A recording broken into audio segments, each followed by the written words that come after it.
दोस्तों स्टडी 91 के online platform में आप सभी का बहुत बहुत स्वागत है। दोस्तों आज आप सभी के समक्ष बीपीएससी ट्री 4.0 परीक्षा को ध्यान में रखते हुए अपने अगले लेक्चर को लेकर हाजिर हूं।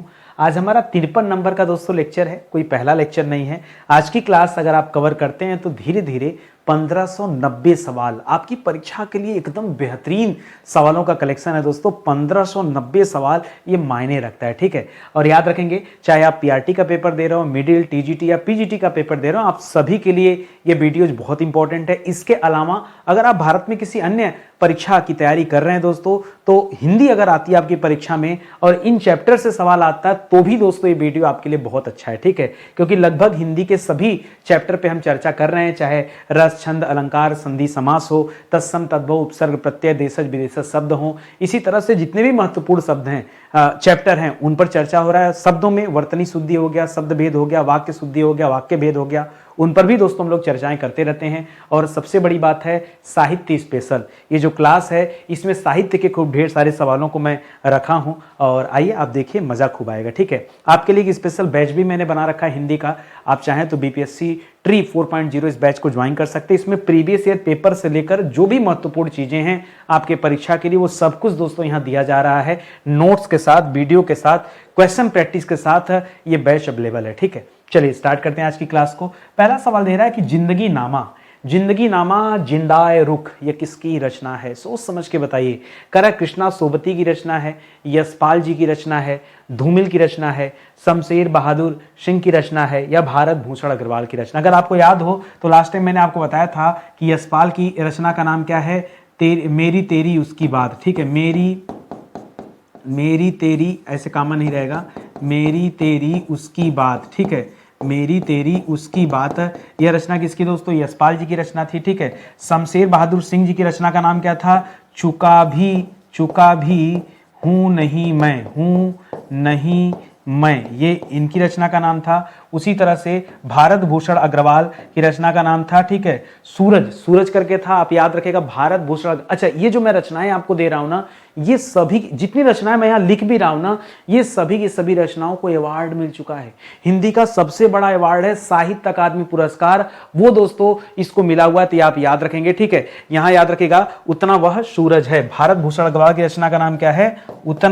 उतना वह सूरज है, उतना वह सूरज है, यह नाम है, ठीक है। आप मुझे बताइए, धूमिल और कृष्णा सोबती में आपको डाउट हो रहा है तो याद रखेगा, कृष्णा सोबती इस सवाल का बिल्कुल सही उत्तर हो जाएगा, ठीक है। कृष्णा सोबती की रचना का नाम है जिंदगी नामा। और धूमिल के बारे में मैंने आपको पिछली क्लास में पढ़ाया था। धूमिल की रचना क्या है दोस्तों? कल सुनना मुझे, ठीक है, कल सुनना मुझे, ठीक है, कल सुनना मुझे। इसी रचना पर इनको जो है अवार्ड दिया गया था। तो यहाँ कृष्णा सोबती दोस्तों आपका क्या हो जाएगा? बिल्कुल सही जवाब हो जाएगा, ये आप याद रखेंगे। कृष्णा सोबती की रचना का नाम जिंदगी नामा है, जिस पर उन्हें पुरस्कार मिला है, ठीक है। एक इनकी बहुत फेमस रचना दोस्तों कड़वे सच, ठीक है, कड़वे सच, ध्यान दीजिएगा। एक आप पीछे पढ़ते हैं झूठा सच, ठीक है, झूठा सच, ये रचना दोस्तों यशपाल की है, ठीक है। झूठा सच जो रचना है यह किसकी दोस्तों? यशपाल जी की है। लेकिन कड़वे सच दे दोस्तों तो याद रखेगा कृष्णा सोबती के है। और इसके अलावा क्या है? मित्रो मरजानी, ठीक है, मित्रो मरजानी, ठीक है, मित्रो मरजानी भी इन्हीं की रचना का नाम है, तो इसे भी आप ध्यान में रखेंगे, ठीक है। आराम से पढ़ते चलिए, कोई जल्दीबाजी नहीं है, बस अच्छे से आप ध्यान दीजिए तो याद होता चलेगा। आगे बढ़िए। करा मंदिर मस्जिद गिरजाघर ने बांट लिया भगवान को, धरती बांटी सागर बांटा, मत बांटो इंसान को। ये बहुत अच्छी सी पंक्ति है, ये एनसीईआरटी से ही दोस्तों एक पंक्ति मैंने ढूंढ के निकाली है। मंदिर मस्जिद गिरजाघर ने बांट लिया भगवान को, धरती बांटी सागर बांटा, मत बांटो इंसान को। ये पंक्ति किसकी है? करा विनय महाजन की है, प्रकाश मनु की है, नर्मदा प्रसाद खरे जी की है, केदारनाथ अग्रवाल की है, या श्याम नारायण पांडे जी की है, ठीक है। तो याद रखिएगा, इस सवाल का सही उत्तर है विनय महाजन। जी हाँ, विनय महाजन की एक कविता है मत बांटो इंसान को, इनकी एक कविता है, उस कविता का नाम है मत बांटो इंसान को, मत बांटो इंसान को, यह इनकी कविता है। और यह उसी कविता की दोस्तों लाइन है, ठीक है, जो मैं आज दिया हूं, ठीक है। तो आपके लिए बहुत इंपॉर्टेंट, इसे आप ध्यान में रखेंगे। आगे बढ़िए। अगला सवाल दे रहा प्रतीक नामक पत्रिका का संपादन दोस्तों किसने किया था? करा राजेंद्र प्रसाद जी ने? बिल्कुल भी नहीं, पिछली क्लास में हम लोगों ने पढ़ा था कि राजेंद्र प्रसाद जी ने देश नाम की पत्रिका निकाला था, और कहाँ से दोस्तों, पटना से निकाला था, ठीक है।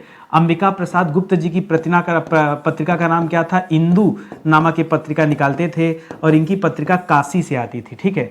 राजेंद्र अवस्थी भी जवाब नहीं है। आज का जो सही उत्तर है ये सच्चिदानंद हीरानंद वात्सायन अज्ञे आपका जवाब होगा, ये आप याद रखेंगे। राजेंद्र प्रसाद और राजेंद्र अवस्थी ये दोनों अलग व्यक्ति हैं। राजेंद्र प्रसाद जी को आगे चल के संविधान सभा का पहला अस्थायी अध्यक्ष भी अपॉइंट किया जाता है, और भारत के पहले राष्ट्रपति के रूप में भी दोस्तों इन्हें चुना जाता है, तो वो राजेंद्र प्रसाद हैं। और राजेंद्र अवस्थी दोस्तों ये अलग व्यक्ति हैं। राजेंद्र अवस्थी ने कादम्बिनी निकाला था दिल्ली से, ये हम लोगों ने पीछे पढ़ा हुआ है, ठीक है। इन्होंने क्या निकाला था, इन्होंने कादम्बिनी नामक पत्रिका निकाला था, और ये पत्रिका इनकी आती थी दिल्ली से, इसे याद रखेंगे। बनारसी दास जी की जो पत्रिका है ये दोस्तों इनकी पत्रिका का नाम है विशाल भारत। क्या नाम है, विशाल भारत, और नाम बनारसी दास है, लेकिन पत्रिका दोस्तों ये कलकत्ता से आती थी, तो इस तथ्य को आप याद रखिएगा, ठीक है, याद रखेंगे। तो जो सही जवाब है फिलहाल वो क्या है, हीरानंद सच्चिदानंद वात्सायन अज्ञे। इतना लंबा चौड़ा नाम है, शॉर्टकट में इन्हें अज्ञे के नाम से जान सकते हैं, ये आप याद रखेंगे, ठीक है। चलिए आगे बढ़ते हैं, अगले सवाल पर आते हैं। करा ताप के ताए हुए दिन, ठीक है, ताप के ताए हुए दिन, ये दोस्तों किसकी रचना है, कृष्णा सोबती जी की बिल्कुल भी नहीं। अभी हमने पीछे पढ़ा है, कृष्णा सोबती जी की रचना का नाम है जिंदगी नामा। क्या नाम है दोस्तों, जिंदगी नामा, ये आप याद रखेंगे। त्रिलोचन शास्त्री की दोस्तों ये रचना है ताप के ताए हुए दिन, याद रखेगा। और धूमिल जी की रचना जो मैंने पीछे बताया था, याद रखेगा, धूमिल साहब की रचना का नाम क्या है, याद रखेगा, कल सुनना मुझे। भूल गए क्या, ठीक है, कल सुनना मुझे, ठीक है, कल सुनना मुझे, ये इनकी रचना का नाम है। शमशेर बहादुर सिंह जी की रचना का नाम क्या है, ठीक है, शमशेर बहादुर सिंह, वही चुका भी हूं नहीं मैं, ठीक है, चुका भी हूं नहीं मैं, चुका भी हूं नहीं मैं, ये रचना का नाम है। और रही बात भारत भूषण अग्रवाल की, तो उतना वह सूरज है, ठीक है, उतना वह सूरज है, यह दोस्तों भारत भूषण अग्रवाल जी की रचना है। देखिए बार बार पढ़ेंगे ना तभी याद होगा, इसका कोई शॉर्टकट नहीं होता। आजकल तो मैं ऑप्शन भी ऐसे बना रहा हूं कि आप ज्यादा से ज्यादा रिपीट करने का आपको मौका मिले, और जो है ज्यादा ज्यादा याद करने का मिले, ठीक है। एक इनकी बहुत प्रसिद्ध कृति है दोस्तों त्रिलोचन शास्त्री जी की, याद रखेगा, गुलाब और बुलबुल, ठीक है, गुलाब और बुलबुल, ठीक है, गुलाब और बुलबुल, ये इनकी रचना का नाम है। आप मुझे कमेंट करके बताइएगा गेहूं और गुलाब किसकी रचना है। चलिए कमेंट करके मुझे बताइए कि गेहूं और गुलाब, ठीक है, गेहूं और गुलाब जो है दोस्तों यह किसकी रचना है। यह आपके लिए एक सवाल रहेगा, फटाफट कमेंट कीजिए ताकि मुझे भी लगे कि नहीं आप कितने एक्टिव हैं। गेहूं और गुलाब ये किसकी रचना है, जबकि गुलाब और बुलबुल जो है ये त्रिलोचन शास्त्री जी की रचना है। इनका पूरा नाम है त्रिलोचन शास्त्री, तो उसे भी आप याद रखेंगे। अगला सवाल दे रहा है श्रद्धा, विकलांग श्रद्धा का दौर, ठीक है, विकलांग श्रद्धा का दौर, ये किसकी रचना दोस्तों, तो याद रखेगा कृष्णा सोबती की रचना बिल्कुल भी नहीं है। इनकी रचना का नाम है जिंदगी नामा। क्या नाम है दोस्तों, जिंदगी नामा, ठीक है। और त्रिलोचन शास्त्री की रचना का नाम है ताप के ताए हुए दिन, ताप के ताए हुए दिन, ये दोस्तों इनकी रचना हो जाएगा। धूमिल साहब की बिल्कुल नहीं है, धूमिल साहब की रचना का नाम है कल सुनना मुझे, ठीक है, कल सुनना मुझे, ठीक है, कल सुनना मुझे, ठीक है, कल सुनना मुझे, ये हो जाएगा। हरिशंकर परसाई दोस्तों यहाँ सही जवाब हो जाएगा।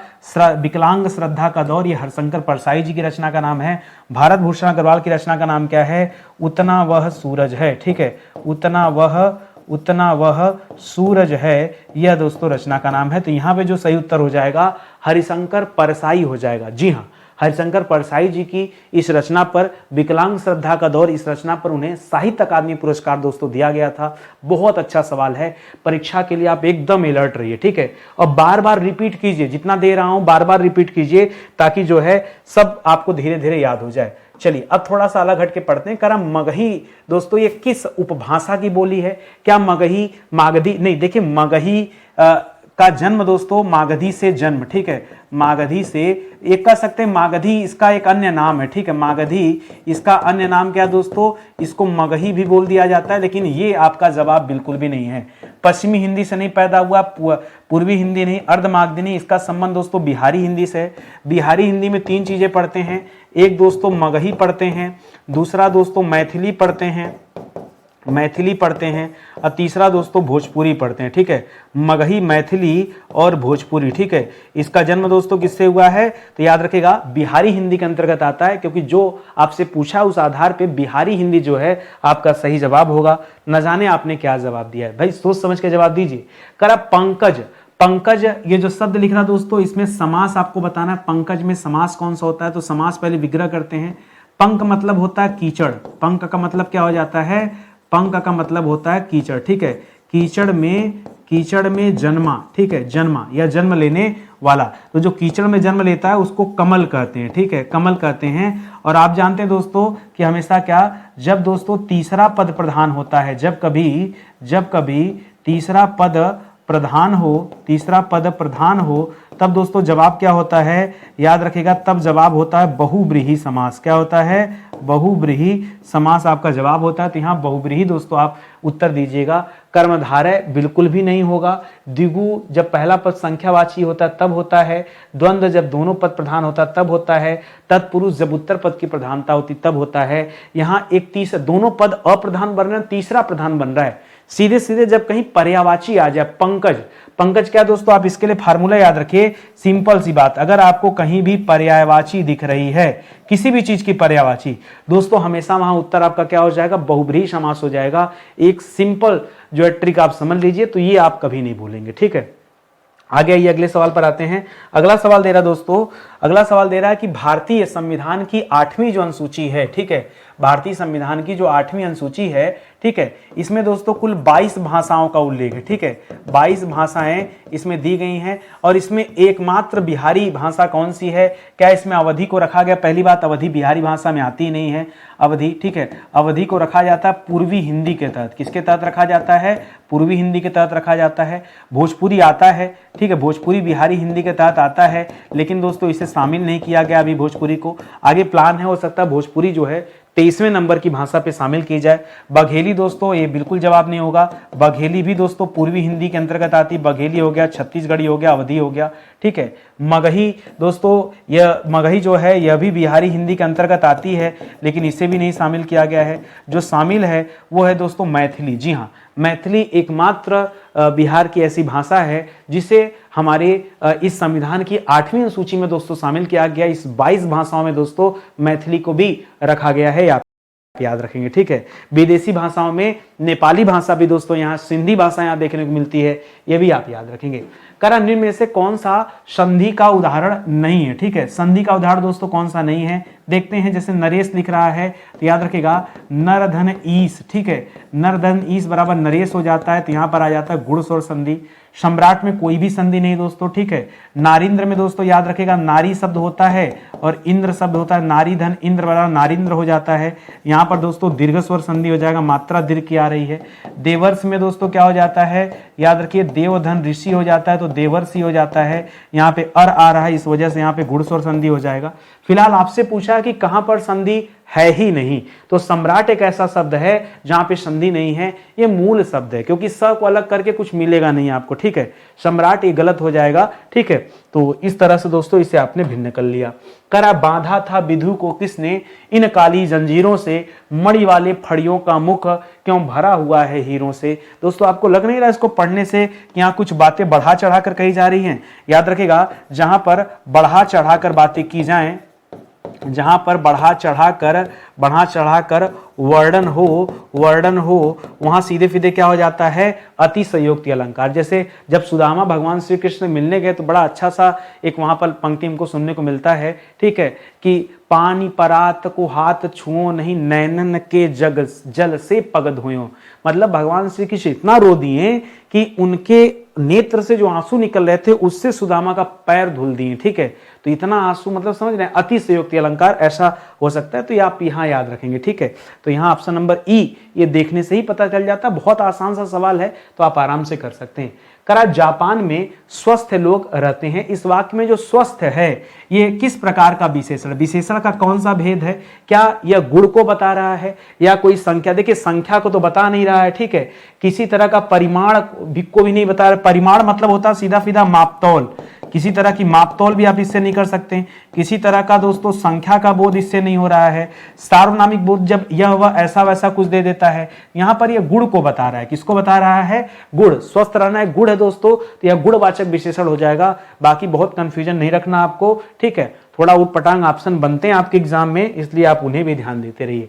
कारण निम्न में से पर्यायवाची समूह का कौन सा युग्म जो है सुमेलित नहीं हो बताना है। क्या सरस्वती को वागीश कहा जाता है? बिल्कुल कहा जाता है, वागीश भी कहा जाता है, वाग्देवी भी कहा जाता है, शारदा कहा जाता है, हंसवाहिनी, ज्ञानदायिनी, बीड़ाबाधिनी कहा जाता है, समुद्र को पारावर कहा जाता है, समुद्र को जलधि कहा जाता है, समुद्र को जो है रत्नाकर कहा जाता है, रत्नाकर कहा जाता है, ये सब सही है। शरीर को कलेवर कहा जाता है, शरीर को बदन कहा जाता है ना, ठीक है, शरीर को काया भी कहा जाता है, ये सब नाम हो जाता है। मेघ यानी वारिधर, मेघ बादल को कहा जाता है, बादल को, ठीक है, बादल को जलद कहा जाता है, नीरद तोयद कहा जाता है, ठीक है। तो ये सब दोस्तों जो लिखा हुआ पहले से सही है, तो आप कह सकते हैं इनमें से कोई नहीं, क्योंकि हमने कसम खा के तो रखा नहीं कि जो है उत्तर मिलेगा ही मिलेगा। तो जब सारी युग्म सही हैं तो क्या जबरदस्ती आप उत्तर निकाल देंगे? तो सिंपल सी बात है, ऐसे में इनमें से कोई नहीं आपका जवाब हो जाएगा, क्योंकि बाकी के जो जवाब दिए गए हैं वो तो एकदम अपनी जगह सही है, ठीक है। करा बाढ़ पीड़ितों द्वारा पत्र लिखा जा रहा है, ठीक है, इसमें कौन सा वाच्य होगा दोस्तों आपको बताना है। देखिए अगर कभी भी आपको द्वारा शब्द मिल जाए कि फलाने द्वारा ऐसा, फलाने द्वारा ऐसा, कभी भी ऐसा मिल जाए तो आंख मूंद कर आप दोस्तों वहां कर्मवाच्य कर दीजिएगा। क्या ध्यान दीजिएगा, अभी कभी भी आपको द्वारा मिल जाए, चाहे के द्वारा मिल जाए, ठीक है, द्वारा या के द्वारा मिल जाए एक ही बात है, तो हमेशा दोस्तों आपका उत्तर क्या हो जाएगा? कर्मवाच्य हो जाएगा, ठीक है। तो वहां पे सीधा सीधा जवाब हो जाएगा, ठीक है। जैसे कलम द्वारा लिखा जा सकता है, ठीक है, लिखा जाता है तो कर्मवाच्य हो जाएगा। द्वारा पकड़िए तो आपका उत्तर जो है बाहर हो जाएगा। इस तरह से ध्यान दीजिएगा। करा किसी बड़े और महत्वपूर्ण कार्य का स्मरण चिन्ह या रचना, ठीक है दोस्तों, किसी बड़े कार्य का जो स्मरण चिन्ह होता है उसके लिए एक शब्द बताइए, ठीक है। मान लीजिए आपने कुछ ऐसा किया कि आपको कोई एक स्मरण चिन्ह मिला इनाम में, जैसे जैसे मान लीजिए आपने मैच खेला, मैच जीत गए और बहुत अच्छा आपका प्रदर्शन रहा, तो आपको एक गिफ्ट मिलता है ना, बस वही स्मरण चिन्ह होता है। तो उसे क्या कहते हैं? कह रहा उसे सम्मान कहते हैं, यश कहते हैं, श्रेय कहते हैं, कीर्ति कहते हैं, या एक से अधिक इसमें सही हो सकता है। अब ज्यादातर बच्चे दोस्तों एक से अधिक करेंगे, जबकि ये जवाब गलत है। यहां सम्मान यश की बात मत कीजिएगा, श्रेय नहीं, इसे कीर्ति कहा जाता है। क्या कहते हैं? कीर्ति कहा जाता है, ठीक है, कीर्ति। इसको याद रखिएगा, किसी बड़े और महत्वपूर्ण कार्य का जो स्मरण चिन्ह होता है, जो रचना मिलती है आपको, जो उसे कीर्ति के नाम से जाना जाता है। थोड़ा सा लीक से हटकर सवाल है, ठीक है। ज्यादातर बच्चों ने अंतिम वाला ऑप्शन चुना होगा, मुझे बहुत अच्छे से ज्ञान है कि आप कहां तक जो है जा सकते हैं। आगे देखिए, कह रहा वर्डिक छंद का उदाहरण आपको बताना है। दोहा क्या है दोस्तों? दोहा अर्ध सम मात्रिक छंद। क्या है दोस्तों? अर्ध सम मात्रिक छंद के अंतर्गत आता है। मात्रा की बात करेंगे तो 13 और 11 मात्राओं पर यति मिलती है। वहीं पर जो रोला है दोस्तों, यह सम मात्रिक छंद होता है, अर्ध में नहीं आता है, यह सम मात्रिक छंद के अंतर्गत आता है और इसमें 11 और 13 मात्राएं पाई जाती हैं। घनाक्षरी दोस्तों याद रखिएगा वर्डिक छंद है, और सवैया भी दोस्तों वर्डिक छंद है। ये दोनों क्या है यहाँ पर? ये दोनों वर्डिक छंद के उदाहरण है, ठीक है। फिर भी घनाक्षरी में दोस्तों मात्रा कितनी होती है? तो 8 8 7, ठीक है। 8887 मतलब क्या हो जाएगा? पहले वालों में 8 दूनी 16, दूसरे वाले में 15, तो 16 और 15 मात्राएं होती हैं। इस तरह से इसे याद रखिएगा। और इसमें दोस्तों 22 से 26, ठीक है, 22 से 26 मात्राएं यहां होती हैं। तो आप ऐसे में कह सकते हैं कि एक से अधिक दोस्तों क्या है? सही है। यह आपका और ज्यादा बेहतर जवाब हो जाएगा, क्योंकि भैया 2 सही हो रहा है, यानी एक से ज्यादा सही है, तो आप ऑप्शन नंबर ई चूज कीजिए। इसीलिए तो ऐसा ऑप्शन बना के दिया गया है। यहां पर क्या हो जाएगा? ऑप्शन नंबर ई जो है बिल्कुल सही उत्तर हो जाएगा। और आगे आ जाइए, अगला सवाल दे रहा है महाकृपण। एक्सीडेंटल सवाल है, सोच समझ के बताइएगा। आप ही नहीं, गुप्ता जी आपके साक्षात सामने खड़े हैं, गुप्ता जी भी इस सवाल को गलत किए। क्या करूं? शोध करते समय कुछ ऐसे सवाल मिल जाते हैं, ठीक है, और कई बच्चों को लगता होगा कि गजब का मास्टर है, अपनी बुराई खुद बतिया रहा है। अरे इसमें बुराई वाली क्या बात है भाई? इसमें बुराई वाली क्या बात है? ठीक है, सिंपल आपके लिए अगर मैं क्वेश्चन तैयार करता हूं तो ढूंढना पड़ेगा कि नहीं, यस नो। मेरी जगह आप होते और आप रोज बीपीएससी वालों को पढ़ाते, एक लेक्चर तैयार करते हैं, कंटेंट तैयार करते, तो सवाल ढूंढते कि नहीं? हाँ सर ढूंढते। तो क्या आप ढूंढते समय आपसे कभी गलती नहीं होती? आप सवाल को हल नहीं करते चलते गलती भी होती तो हम क्या कहीं मतलब अमृत पी के आए हैं क्या कि नहीं हमको सब याद है? अरे इसमें बड़ी बात नहीं भैया, मैं आप ही के जैसे हूं, ठीक है। सुनिए समझिए, जो सवाल गुप्ता जी ने गलत किया मतलब वो तो आपको और ध्यान से पढ़ना है, यानी उसको आधा संसार गलत करेगा। देखो अभी आप गलती करोगे, महाकृपण। अब देखो मैंने क्या सोचा, इस सवाल को हल करने से पहले मैंने क्या सोचा, कृपण कंजूस को कहते। मैंने गलत सोचा क्या?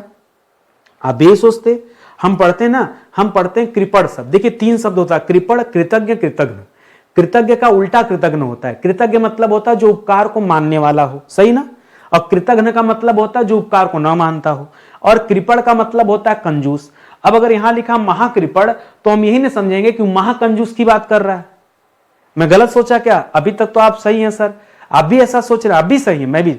अब मैंने सोचा क्या हो सकता है, करा जाए लाख रहे साख, जाए लाख रहे साख। अब इसको मैंने क्या किया, जाए मैंने आपसे नहीं चूज किया पहले, जाए लाख यानी जेब से लाखों चला गया, और रहे साख और इज्जत बच गई। साख माने इज्जत, क्रेडिट, वो की इज्जत बच गई। लेकिन इससे कंजूस का कोई लेना देना तो है नहीं, तो ये तो गलत हो जाएगा। अब नीचे से पढ़िए, टेढ़ी उंगली से घी निकालना, भैया इससे कंजूसी का क्या है? हाँ, ये घी भी खा रहे हो तो घी तो दोस्तों बड़मनी का शौक है, कंजूसों में तो आएगा नहीं।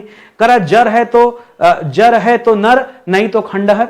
लोग कहते हैं ना कि कंगाल से अच्छा जंजाल अच्छा है, कंगाल से बेहतर जंजाल है। ये कई लोग कहते हैं क्या है इस दुनिया में, अरे यही मजा है, कंगाल रहोगे तो कुछ नहीं रहेगा, जंजाल में रहो, सही है, ठीक है। फिलहाल ये जवाब नहीं है। करा जी का बैरी जी, ये भी नहीं। जर जाए घी न जाए, ये जवाब इसका है। जर जाए घी न जाए, ये जवाब है, यानी जर जाए। देखिए अब जब इसको मैंने ढूंढा ना तो गूगल पे मैं बड़ा परेशान हुआ, यहां ऐसा नहीं लिखा था। जब गूगल किया तो लिखा था जी जाए घी न जाए। आप गूगल कीजिएगा आपको ही मिलेगा, जी जाए घी न जाए, ठीक है। यही क्वेश्चन भी आया था हमारे सामने, जो क्वेश्चन आया था उसका ऑप्शन यही था, जी जाए घी न जाए। हम परेशान, हमने कहा जी जाए घी न जाए, इसका तो मतलब नहीं समझ में आ रहा। ये सही है, ठीक है, लेकिन मैं अपने बच्चों को समझाऊंगा कैसे? चलो मैं याद कर सकता हूं, रट सकता हूं, लेकिन बच्चे कैसे रटेंगे, ठीक है। बड़ा परेशान हुआ मैं। फिर मैं जब लगा शोध करने ना, खूब शोध करने के बाद पता चला कि जिसने भी लिखा है उसकी ऐसी तैसी मारा दिमाग खराब करके रख दिया है। जी शब्द नहीं होना चाहिए, जर शब्द होना चाहिए। क्या होना चाहिए? जर।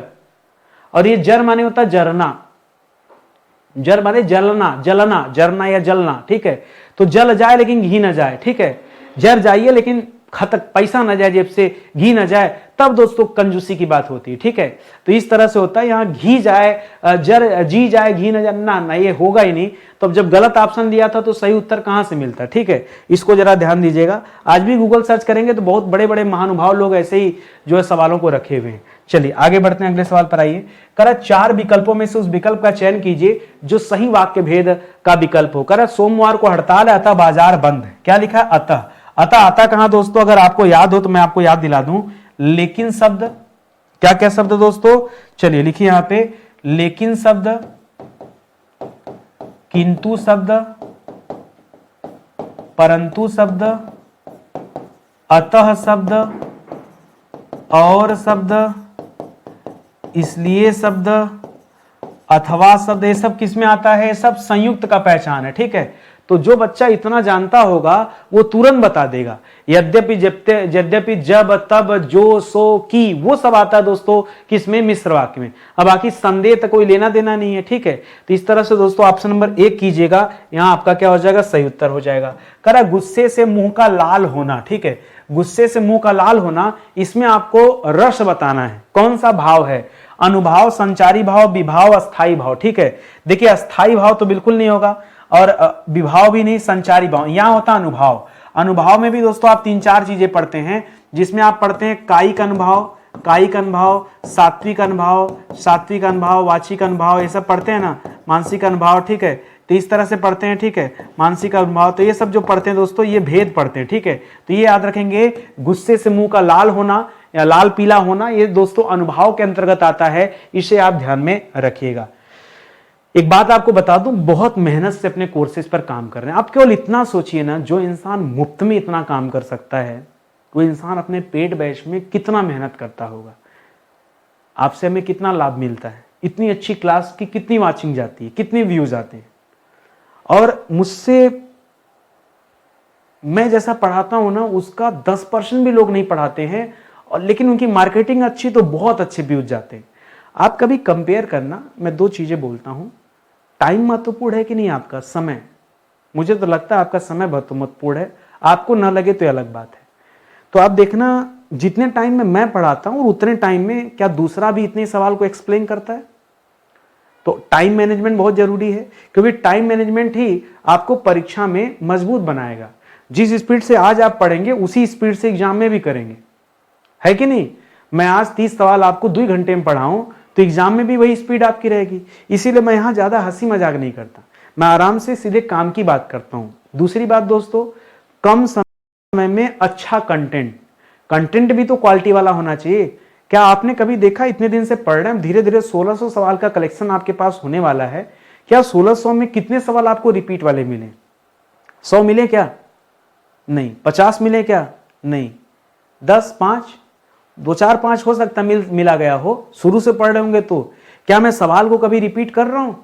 आपने देखा होगा, बहुत मेरी रेयर चांस है कभी सवाल रिपीट हो जाए। मेहनत करते हैं आपके लिए। तो कम समय में क्वालिटी कंटेंट अगर आपको चाहिए तो आप हमारे पास आइए। सोचिए मैं मुफ्त वालों की कितनी चिंता करता हूं, जिस बच्चे से पैसा लिया हूं उसकी मैं कितनी चिंता करूंगा। आप किसी भी बैच में आइए, मैं अपनी बैच की जिम्मेदारी ले रहा हूं। मेरे पास कई ऐसे बैच भी हैं जो दूसरे अध्यापकों के द्वारा पढ़ाए गए हैं, जैसे आरओ का बैच है, ठीक है, लेकिन मैं अपनी बैच की बात कर रहा हूं। और मेरे हर बैच में डेमो आपको मिलेगा। आप कोई भी क्लास ज्वाइन कीजिए, पहले डेमो देखिए। डेमो में अगर मैं हूं इसका मतलब मैं ही पढ़ाऊंगा, ठीक है, और डेमो में मैं नहीं हूं तो इसका मतलब है जिसका डेमो है क्लास उसकी है।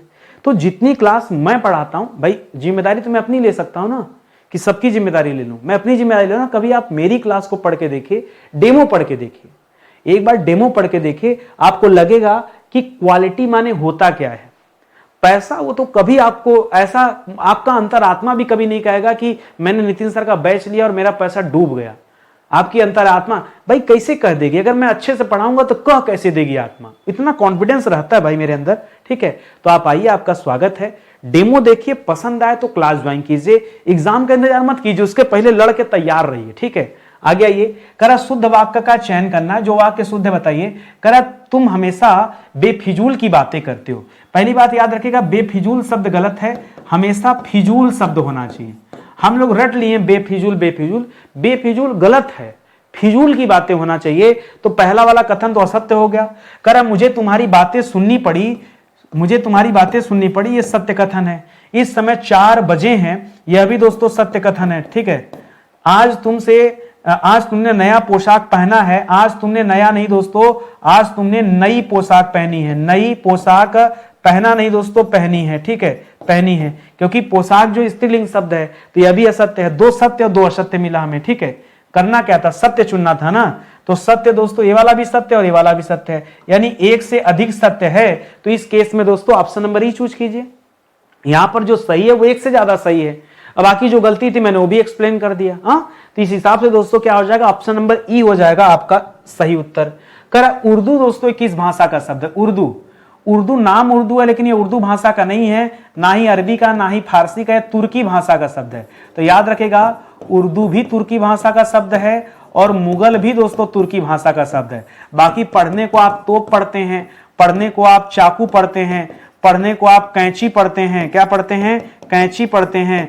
पढ़ने को आप दरोगा पढ़ते हैं। ये सारे शब्द ऑलरेडी दोस्तों किस भाषा के हैं? तुर्की भाषा के हैं। तो उनको तो ध्यान में रखिए, लेकिन यहां पर उर्दू और मुगल, इसको भी दोस्तों विशेष रूप से समझिएगा।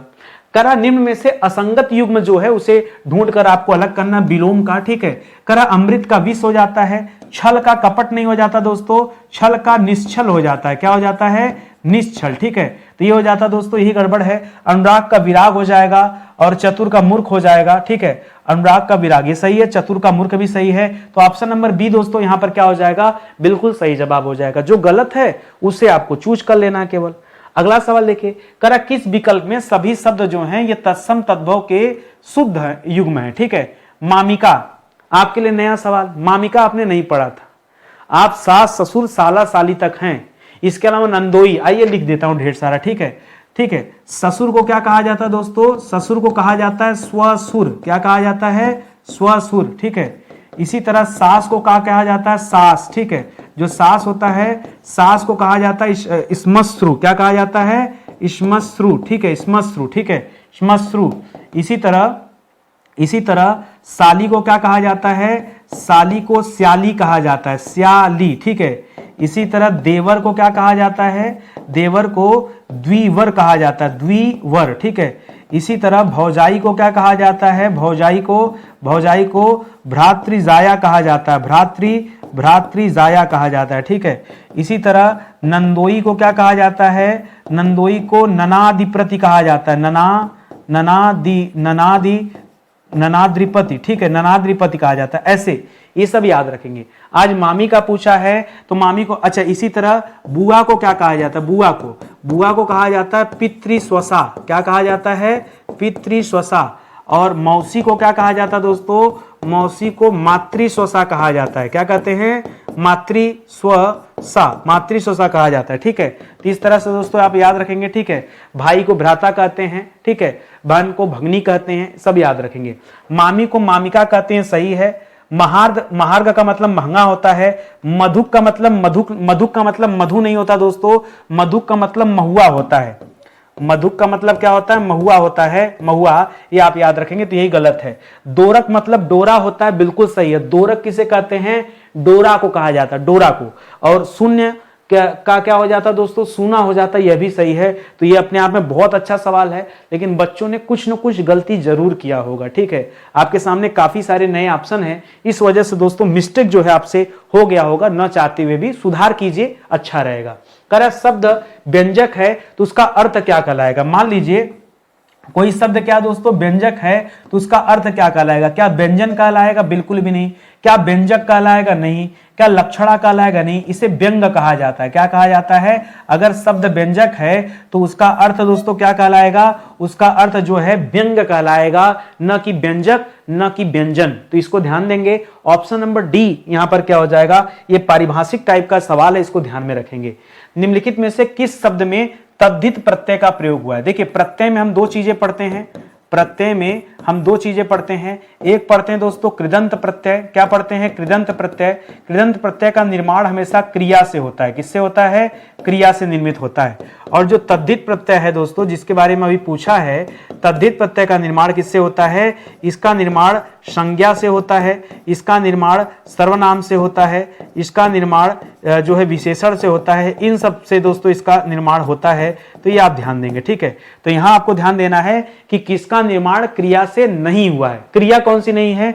जैसे देखिए, अगर आप देखिए वार्षिक, तो वार्षिक दोस्तों भिड़ंत। देखिए भिड़ंत जो शब्द होगा, इसके लिए क्रिया होगा भिड़ना। लड़ाई के लिए क्रिया होगा लड़ना। मिलाप के लिए लड़ना, क्रिया होगा मिलना ना। तो ये सब दोस्तों क्या है? ये तो क्रिया है। क्रिया है तो इस आधार पे दोस्तों ये तो कृदंत हो जाएगा। क्या हो जाएगा? यहाँ पे कृदंत प्रत्यय हो जाएगा। तो जो सही उत्तर है ये वार्षिक है। वार्षिक वर्ष से संबंधित है, ये कोई क्रिया नहीं है। जब क्रिया नहीं दोस्तों तो क्या हो जाएगा? यहाँ तद्धित प्रत्यय हो जाएगा। तो जो बच्चा चाहेगा वो इस तरह से डिटेल में पढ़कर एक बार आंसर निकाल सकता था, नहीं तो फिर जो है आप चाहे जितना खोपड़ी लगा लो इस सवाल पे, आंसर आपका गलत ही होना है। ठीक है, आइए और पढ़ते हैं। यहाँ वाक्यों को तार्किक क्रम में दोस्तों व्यवस्थित करना है, करते हैं। बहुत बढ़िया सवाल है, ध्यान से पढ़िए, हो जाएगा व्यवस्थित। पहला लाइन फिक्स है और आखिरी लाइन फिक्स है कि सांस्कृतिक वैविध्य के बारे में सोचना होगा। और अंतिम दे रहा है यह हमारी एक बड़ी शक्ति है। बीच में लिख रहा है इसे चिंतन के स्तर पर देखा जा सकता है। संस्कृति के अंतरतम में अनेक समानताएं हैं, यही विविधता में एकता है, यह हमें अलग अलग नहीं बनाती है। ठीक है, चलिए अब हम देखिए शुरू से। अभी 4-5 ऑप्शन दे दिया दोस्तों, फिल करते हैं दोस्तों एक एक करके। ठीक है, तो कह रहा है सांस्कृतिक वैविध्य के बारे में सोचना होगा। ठीक है, कहां से शुरू किया जाए दोस्तों?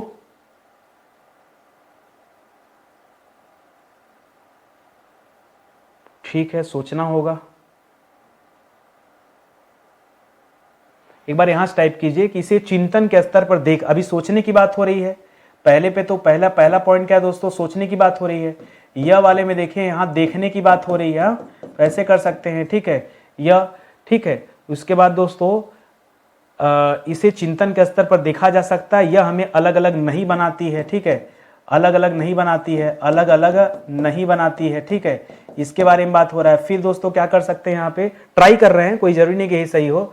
संस्कृति के अंतरतम में अनेक समानताएं हैं, ठीक है, समानताएं हैं, अलगाव के बाद समानताएं, चलिए देख लेते हैं अभी समानताएं, उसके बाद यही विविधता में एकता है, ल दे रह सकता है, एकता की बात हो रहा है, और अंतिम में क्या किया, एकता हमारी बड़ी शक्ति है, ठीक है, तो एकता हमारी बड़ी शक्ति है, सेट हो जाएगा। तो आप ऐसे कर सकते हैं, देखिए य व र ल, य व र ल कहीं ऑप्शन है, ये ऑप्शन दिख रहा है दोस्तों, ठीक है, तो ये ऑप्शन सही कर सकते हैं। आप भी इसे सेट करके देखिए, इसी तरह दोस्तों इसे सेट किया जाता है। हो सकता है आपके दिमाग में कुछ और आए, लेकिन पहली और आखिरी लाइन जो है वो एक दूसरे से मैच करना पड़ेगा, ये आपकी जानकारी में होना चाहिए, ठीक है। चलिए एक बार फिर से गद्यांश में लेकर आया हूं, एनसीईआरटी में बायोलॉजी की पुस्तक से दोस्तों गद्यांश तैयार किया गया है ताकि कुछ सवाल जो है आपके साइंस के तैयार हो जाएं, ठीक है। तो आइए देखते हैं, पहला सवाल दे रहा है कि पौधे भोजन बनाने के लिए किस प्रक्रिया का उपयोग करते हैं। वैसे ज्यादातर बच्चे जानते हैं कि पौधे प्रकाश संश्लेषण के द्वारा दोस्तों भोजन बनाते हैं, तो यहाँ प्रकाश संश्लेषण आप कर सकते हैं, ठीक है, लेकिन एक बार फिर भी गद्यांश पढ़िए, बड़ा अच्छा लगेगा आपको, ठीक है। कर पौधे और जानवरों में कई प्रकार की जीवन प्रक्रियाएं होती हैं, जैसे कि पोषण, श्वसन, परिवहन और उत्सर्जन। इन प्रक्रियाओं के माध्यम से जीव अपना जीवन संचालित करते हैं। पोषण दो प्रकार का होता है, एक होता है स्वपोषी, दूसरा होता है परपोषी। स्वपोषी मतलब जो अपना पोषण खुद करे, अपना व्यवस्था खुद करे, और परपोषी जिसकी दूसरे पर निर्भरता हो। कर पौधे स्वपोषी होते हैं और प्रकाश संश्लेषण के माध्यम से अपना भोजन बनाते हैं। इस प्रक्रिया में क्लोरोफिल, ध्यान से पढ़िएगा, इस प्रक्रिया में क्लोरोफिल, जल और कार्बन डाइऑक्साइड, ऑक्सीजन की आवश्यकता नहीं होती है। खाना बनाने में पौधों को कार्बन डाइऑक्साइड की जरूरत होती है, इसको ध्यान दीजिएगा, ठीक है। और यह प्रक्रिया सूर्य के प्रकाश की मदद से होती है। दूसरी तरफ जो जानवर होते हैं वो परपोषी होते हैं और अपने भोजन के लिए अन्य जीवों पर ये निर्भर रहते हैं।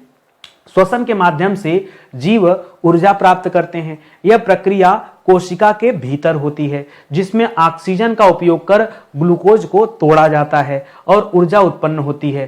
पौधों में भी श्वसन होता है, लेकिन वे दिन के समय मुख्यतः प्रकाश संश्लेषण करते हैं, यानी अपना खाना पीना बनाते हैं।